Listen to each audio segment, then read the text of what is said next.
Hindi lahat ng talo, pagkatalo ang dating. Minsan, may mga laban na kahit hindi mo nakuha ang final point, ikaw pa rin ang dala-dala ng buong stadium pauwit. Ganoon ang nangyari kay Alex Ila sa Wimbledon. Isang dalagang Pilipina, 21 years old, pumasok sa pinaka-iconic na tennis court sa mundo na parang underdog lang sa mata ng marami. Sa umpisa, may mga taong hindi pa nga sigurado kung paano bigkasin ang pangalan niya. Pero pagkalipas ng ilang araw, ibang-iba na ang eksena. Nakatayo ang crowd. May mga bandilang Pilipino sa stands. Sa Pilipinas, may mga gising ng madaling araw, puyat pero proud. Paulit-ulit pinapanood ang highlights na parang ayaw nilang matapos ang moment. At doon mo mararamdaman, hindi lang ito tennis match. Hindi lang ito scoreline. Ito ang klase ng kwento na biglang nagpapatanong sa iyo.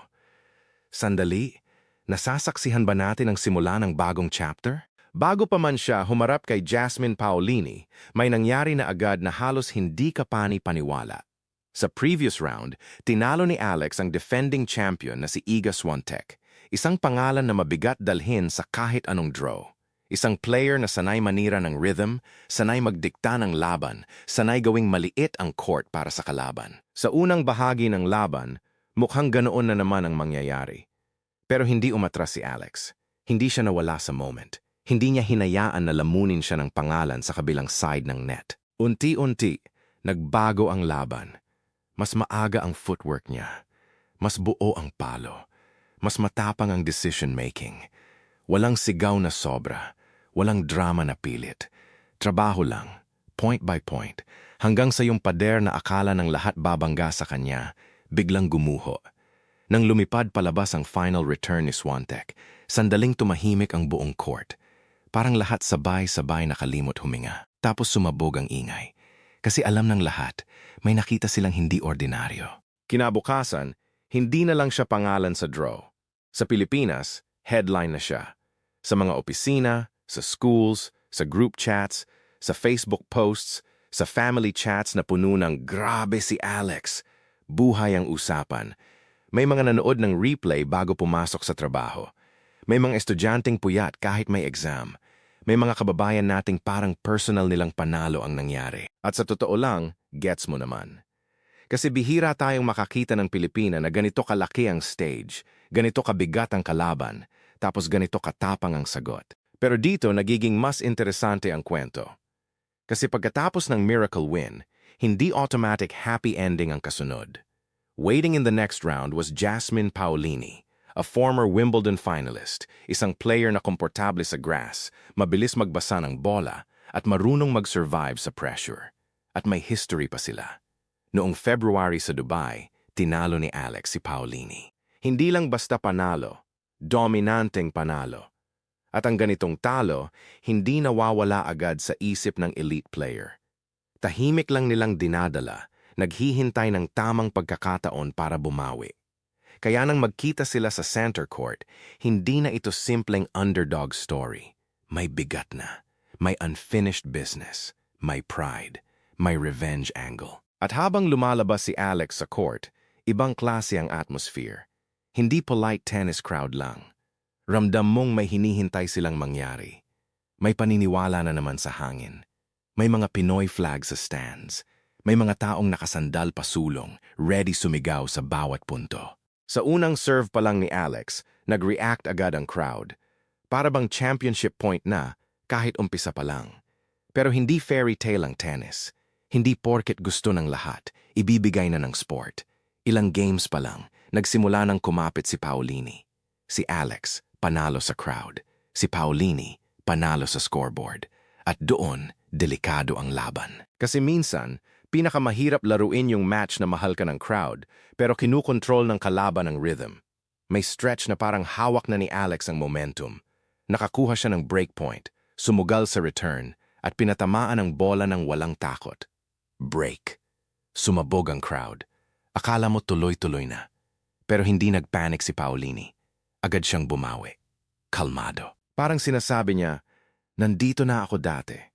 At doon mo nakita ang difference ng player na sanay na sa ganitong stage. Hindi siya nadadala sa ingay.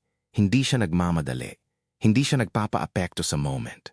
Sa mga sumunod na rally, humaba ang palitan. 10, 12, 15 palo. Walang gustong unang bumigay. Pero sa dulo ng set, si Paolini ang mas malinis sa critical points. Isang maliit na miss ni Alex, isang precise shot ni Paolini, at doon nagkakaiba ang level sa ganitong laban. First set, 6-4 kay Paolini. Sa changeover, makikita si Alex nakatingin sa strings ng racket niya. Parang hinahanap niya roon ang sagot.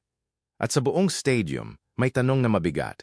Dito na ba matatapos ang run? Pero ang hindi dapat kalimutan ng mga nanonood, may comeback na si Alex sa tournament na ito. Alam ng team niya na hindi siya madaling bumigay kapag down siya.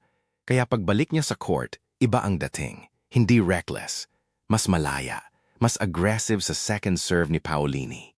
Mas handang pumasok sa baseline at agawin ang oras. Bigla siyang nag-hold at love. Isang service game lang, pero parang na-reset ang buong match. Sa next service game ni Paolini, nagsimulang lumalim ang returns ni Alex. May isang return na diretso sa gitna. Mabilis, mababa, halos walang reaction time si Paolini. Deuce. Deuce ulit. Tapos isang let cord, konting swerte, pero ang tunay na tanong, ano ang gagawin mo pagkatapos ng swerte? Si Alex, hindi nag-atubili. Pumasok siya at pinakawalan ang cross-court shot. Break. Ibang klase ang ingay noon, hindi lang celebration. Relief. Parang sabay-sabay huminga ang buong crowd. Pero kailangan pa ring patunayan ang break. At doon muntik maging delikado. 1-5, 3-wala sa serve ni Alex. Isang moment na pwedeng lumusot ang comeback kung hindi ka matatag. Pero hindi siya nag-collapse. 2 clean first serves. Isang forehand winner. Hold. Mula roon, ramdam na ramdam ang shift. Mas magaan ang galaw ni Alex. Mas mabilis sa bola. Mas buo ang belief. Si Paolini, lumalaban pa rin. Hindi nagbibigay ng libre. Pero sa set point, wide serve, short reply, forehand sa open court. Second set, 6-4 kay Alex. Level ang match. Sa stands, may flag na halos malaglag na sa sobrang taas ng may hawak. Dapat ito na ang turning point ng movie, di ba? Yung part na alam mo na kung saan papunta ang ending. Pero tennis has no mercy. Hindi sumusunod ang sport sa script na gusto ng crowd. Sa deciding set, bumigat ang lahat. Bawat serve may pressure. Bawat rally may consequence. At dito, lumabas ang experience ni Paolini. Nakarating na siya sa Wimbledon final. Alam niya ang pakiramdam ng ganitong stage. Alam niya kung paano mag-adjust kapag mainit na ang kalaban. Sinimulan niyang basahin ng mas maaga ang patterns ni Alex. Yung cross-court forehand, yung timing ng attack, yung small openings. Nahuhulaan na niya ng kalahating hakbang mas mabilis. Midway through the set, dumating ang break. Isang long game na parang isang buong oras sa bigat. May impossible retrieval si Paolini. May shot na tumama sa tape at nahulog sa wrong side para kay Alex. Break. Tahimik ang center court. Hindi dahil iniwan nila si Alex. Tahimik dahil lahat sila umaasang may mahuhugot pa siya. At may hinugot siya. Nag-save siya ng break points. Nag-first serve ng matapang. Hinabol ang balls na dapat winners na. Ngumiti pa rin between points. Hindi pa siya tapos. Pero at 3, 4, dumating ang pinakamahirap na stretch. Deuce. Deuce ulit. Mahabang rally. Parehong ayaw bumitaw. Tapos isang backhand ni Alex. Just long.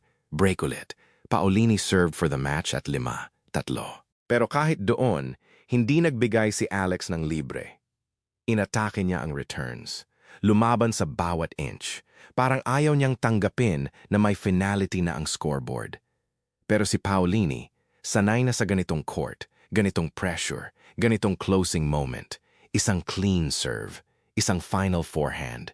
6, 4, 4, 6, 6, 3. Tapos na ang laban. Pero dito nagiging kakaiba ang kwento. Kasi si Alex, hindi bumagsak, hindi nagwala, hindi nagpakita ng bitter defeat. Lumapit siya sa net, nakipagkamay, niyakap ng warm at genuine ang player na tumapos sa kanyang run. At pagkatapos, tumayo ang buong stadium. Hindi para sa champion na may trophy. Para sa isang 21-year-old Filipina na sa loob ng 2 linggo, binago ang tingin ng mundo sa kung hanggang saan pwedeng umabot ang Philippine tennis. Umalis siya sa London bilang unang player mula sa Pilipinas na nakaabot sa 4th round ng Wimbledon. Isang record na wala pa 2 linggo bago iyon, pero ngayon, pangalan niya na ang nakaukit. At kahit talo ang scoreboard, iba ang sinasabi ng moment. Ipinakita niya na kaya niyang tumapat sa defending champion. Kaya niyang bumangon mula sa set down laban sa former finalist.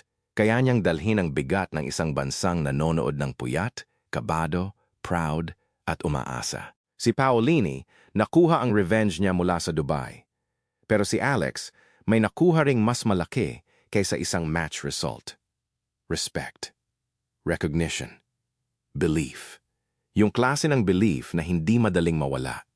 Sa tennis, mabilis kumupas ang headlines. Next week, may bagong tournament. May bagong upset. May bagong star.